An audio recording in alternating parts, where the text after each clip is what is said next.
नमस्कार दोस्तों, स्वागत है आप सभी का मेरी कहानियों में। मैं हूं शिखा और एक बार फिर से आपके लिए लेकर आई हूं एक नई कहानी। और उम्मीद करती हूं कि बाकी कहानियों की तरह ये कहानी भी आपको बेहद पसंद आएगी और आप पहले की तरह अपना प्यार और सपोर्ट मेरी वीडियोस पर बनाए रखेंगे। तो चलिए अपनी आज की कहानी शुरू करते हैं। रूपा पत्रिका लेकर बैठी ही थी कि तभी कॉल बेल की घंटी बजी। दरवाज़ा खोला तो सामने उसकी बचपन की सहेली शिखा खड़ी थी। शिखा उसके स्कूल से लेकर कॉलेज तक की सहेली थी। अब सुजीत के सबसे घनिष्ठ मित्र नवीन की पत्नी थी और एक टीवी चैनल में काम करती थी। रूपा के मन में कुछ देर पहले तक शांति थी, अब उसकी जगह खींचने ले ली थी। फिर भी उसे दरवाज़ा खोलकर हंसकर स्वागत करना पड़ा। अरे तू कैसे याद आई? आ जल्दी से अंदर आ। शिखा ने अंदर आकर पैनी नज़रों से पूरे ड्राइंग रूम को देखा। रूपा ने ड्राइंग रूम को ही नहीं, पूरे घर को सुंदर ढंग से सजा रखा था। खुद भी खूब सजी धजी थी। फिर शिखा सोफे पर बैठते हुए बोली, इधर एक काम से आई थी, सोचा तुमसे मिलती चलूं। कैसी है तू? मैं ठीक हूँ, तू अपनी सुना। सामने स्टैंड पर रूपा के बेटे का फ्रेम में लगा फोटो रखा था। उसे देखते ही शिखा ने कहा, तेरा बेटा तो बड़ा हो गया। हाँ, मगर बहुत शैतान है, सारा दिन परेशान किए रहता है। शिखा ने देखा कि ये कहते हुए रूपा के उजले मुख पर गर्व छलक आया है। घर तो बहुत अच्छी तरह सजा रखा है, लगता है बहुत सुघड़ गृहिणी बन गई है। क्या करूं, कुछ काम है नहीं तो घर सजाना ही सही।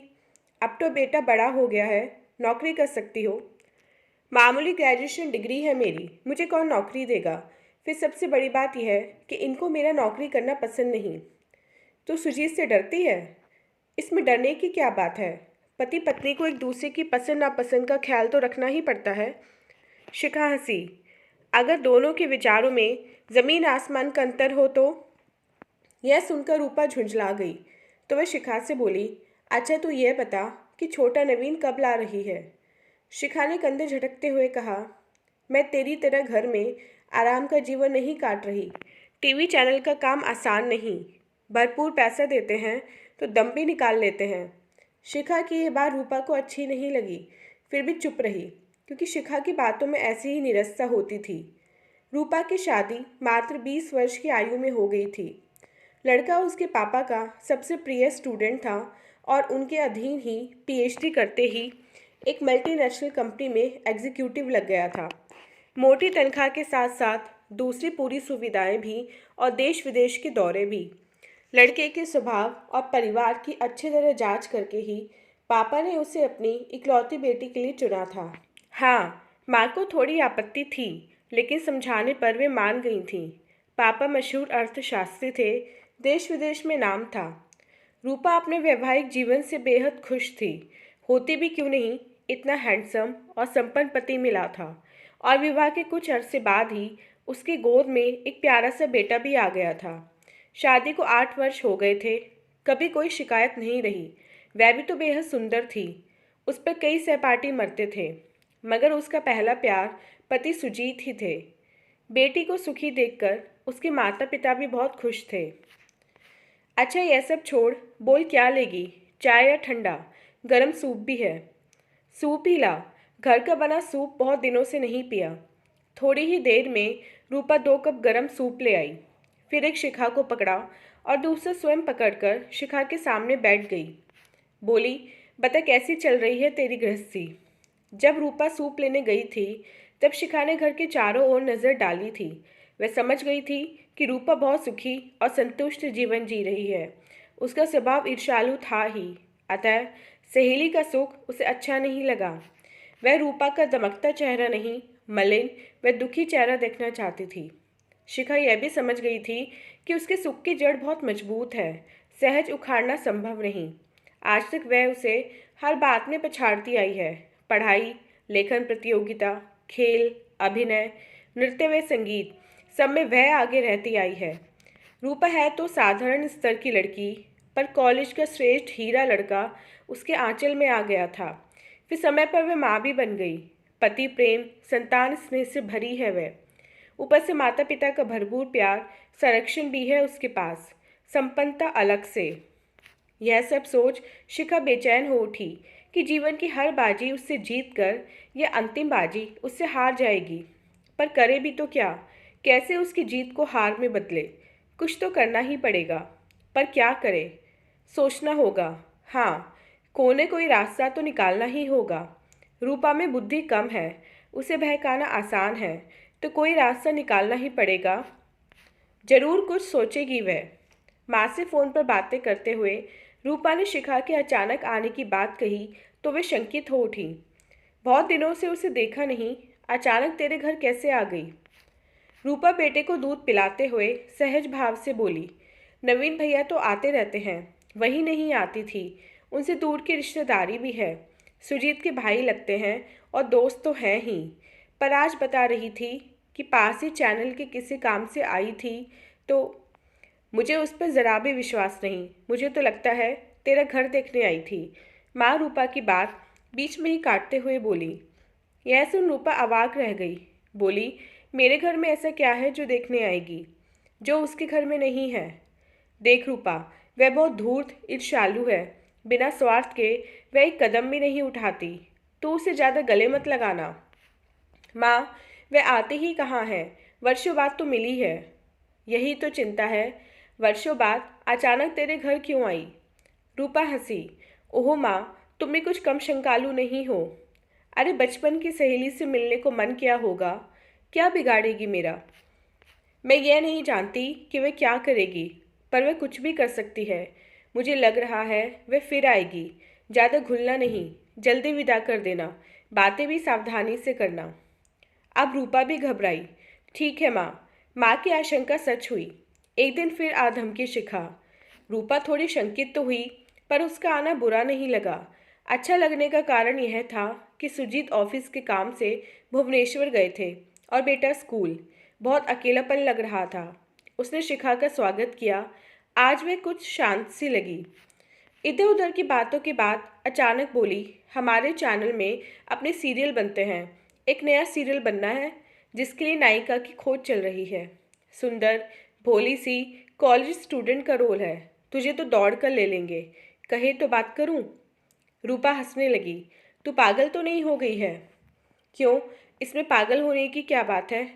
कॉलेज स्कूल की बात और है, सीरियल की बात और। ना बाबा ना, मुझे घर से ही फुर्सत नहीं। फिर मैं टीवी पर काम करूं, यह कोई पसंद नहीं करेगा। अरे पैसों की बरसात होगी, तू क्या सुजीत से डरती है? उनकी छोड़, उनसे पहले माँ पापा ही डांटेंगे। फिर अब तो बेटा भी बोलने लग गया है। मुझे पैसों का लालच नहीं है, पैसों की कोई कमी नहीं है। सुजीत हैं, पापा हैं। शिखा समझ गई कि रास्ता बदलना पड़ेगा, अतः फिर सामान्य बातें करते करते अचानक बोली, तो सुजीत पर बहुत भरोसा करती है ना? यह सुन रूपा अवाक रह गई। बोली, तेरा दिमाग तो ठीक है, वे मेरे पति हैं। मेरा उन पर भरोसा नहीं होगा तो किस पर करूँगी? तुझे पूरा भरोसा है कि भुवनेश्वर ही गए हैं काम से? अरे, मैंने खुद उनका टूर प्रोग्राम देखा है। मैं उस होटल को भी जानती हूँ जिसमें वे ठहरते हैं। मैं भी तो कितनी बार साथ में गई हूँ। इस बार भी जा रही थी, पर बेटे की परीक्षा में हफ्ता भर है, इसलिए नहीं जा पाई। फिर वह अकेले नहीं गए हैं, साथ में पीए और क्लर्क राम बाबू भी हैं। दिन में 2-3 बार फ़ोन भी करते हैं। तू सच में ज़रूरत से ज़्यादा मूर्ख है। तू मर्दों की जात को नहीं पहचानती। बाहरी जीवन में वे क्या करते हैं कोई नहीं जानता। रूपा अंदर ही अंदर कांप गई। शिखा की उपस्थिति उसे अखरने लगी थी। मम्मी की बातें बार बार याद आने लगी, पर घर से धक्के मारकर उसे निकाल तो नहीं सकती थी। उसने सोचा कि इस समय खुद पर नियंत्रण रखना बहुत ज़रूरी है। शिखा की नीयत पर उसे भरोसा नहीं था। मैं घर और बच्चे को छोड़कर सुजीत के पीछे ही पड़ी रहूं तो हो गया काम। फिर उन पर मुझे पूरा विश्वास है। दिन में कई बार फ़ोन करते हैं। उनके साथ जो गए हैं उन्हें भी मैं अच्छी तरह जानती हूँ। बाप रे, तू तो सीता को भी मार देती लगती है। इस बार शिखा हंसते हंसते लोटपोट हो गई। फ़ोन वे करते हैं। तुझे क्या पता कि भुवनेश्वर से कर रहे हैं या मनाली की खूबसूरत वादियों में किसी और लड़की के साथ घूमने। हिल गई रूपा। यह क्या बक रही है? मेरे पति ऐसे नहीं हैं। सभी मर्द एक जैसे होते हैं। नवीन भैया भी ऐसे नहीं हैं। ठीक है, मैं बताती हूँ कैसे परखेगी। जब वे टूर से लौटे तो उनके कपड़े चेक करना, किसी महिला के केश मेकअप की कोई दाग, फीमेल इत्र की गंध है या नहीं। 2-4 बार अचानक ऑफिस पहुँच जा।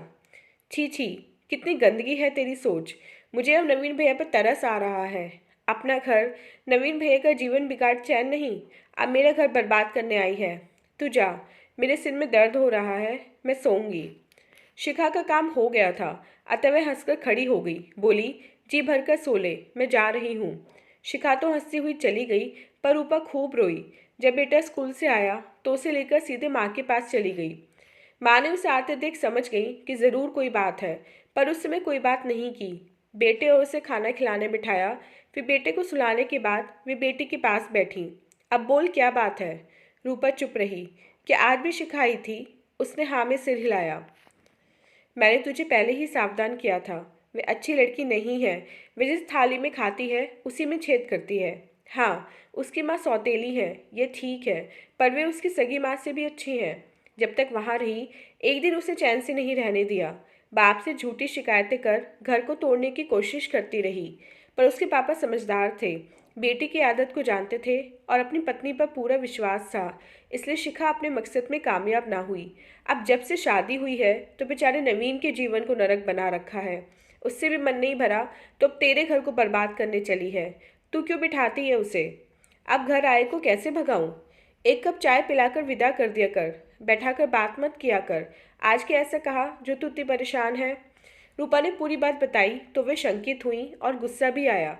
वे अपनी बेटी को जानती थी कि उसे चालाकी नहीं आती है, उसके घर को तोड़ना बहुत आसान है। फिर बोली, क्या तू यही मानती है कि सुजीत भुवनेश्वर नहीं गया है? नहीं, मुझे उन पर पूरा विश्वास है। राम बाबू भी तो साथ हैं, ये तो शिखा कह रही थी। फिर भी तू विचलित है, क्योंकि संदेह का कांटा वह तेरे मन में गहरे उतार गई है।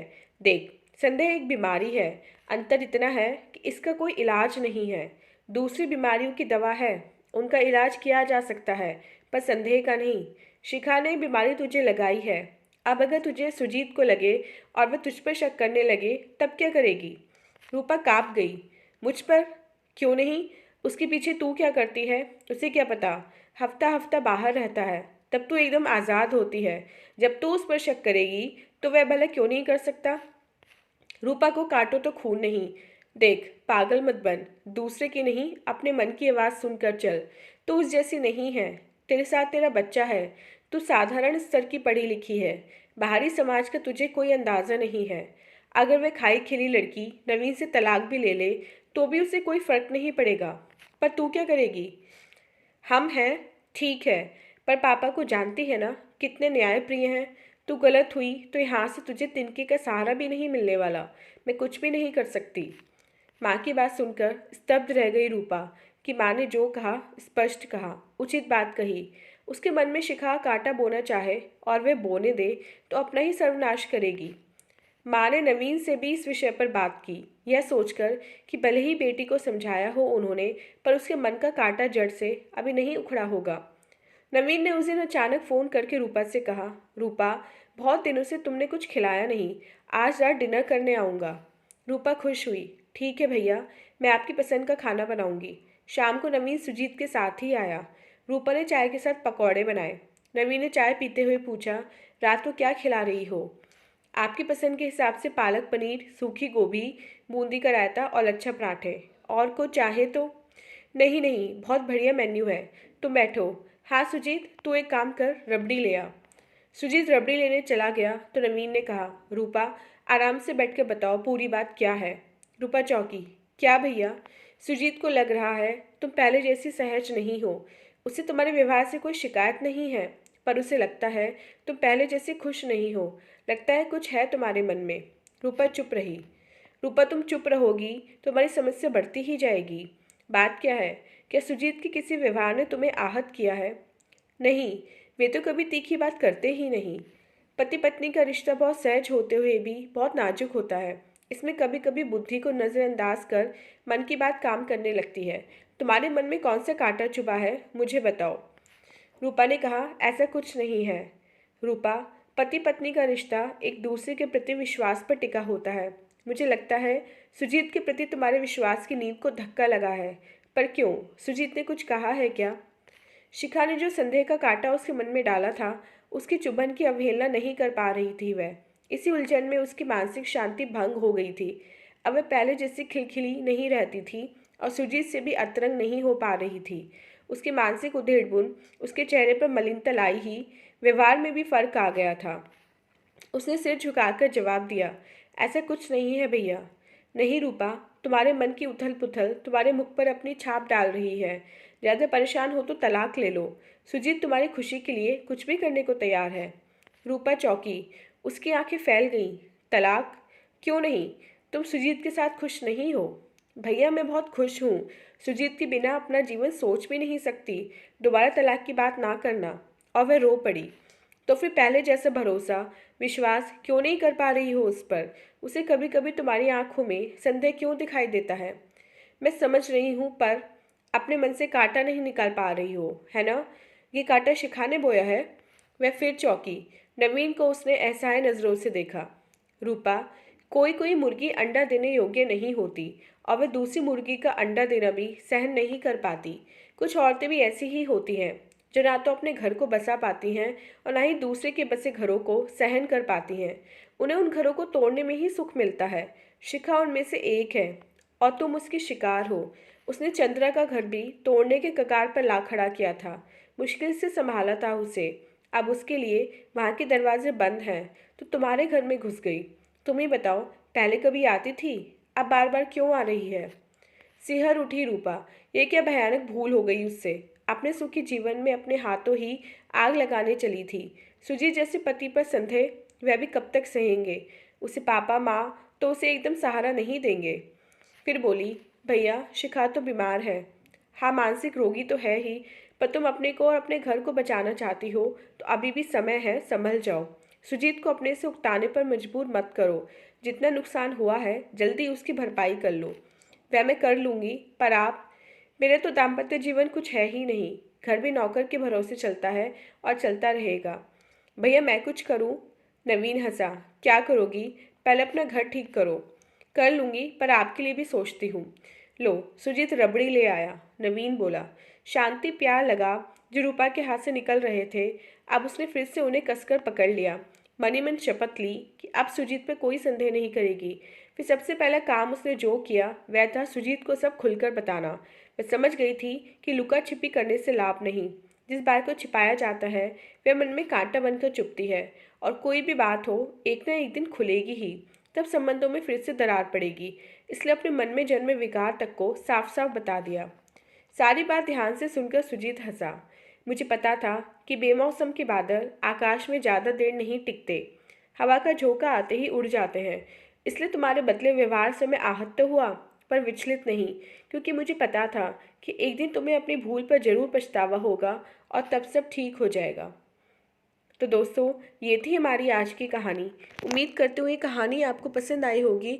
मिलते हैं अपनी नेक्स्ट वीडियो में इससे नेक्स्ट कहानी के साथ। तब तक के लिए आज्ञा दीजिए। धन्यवाद।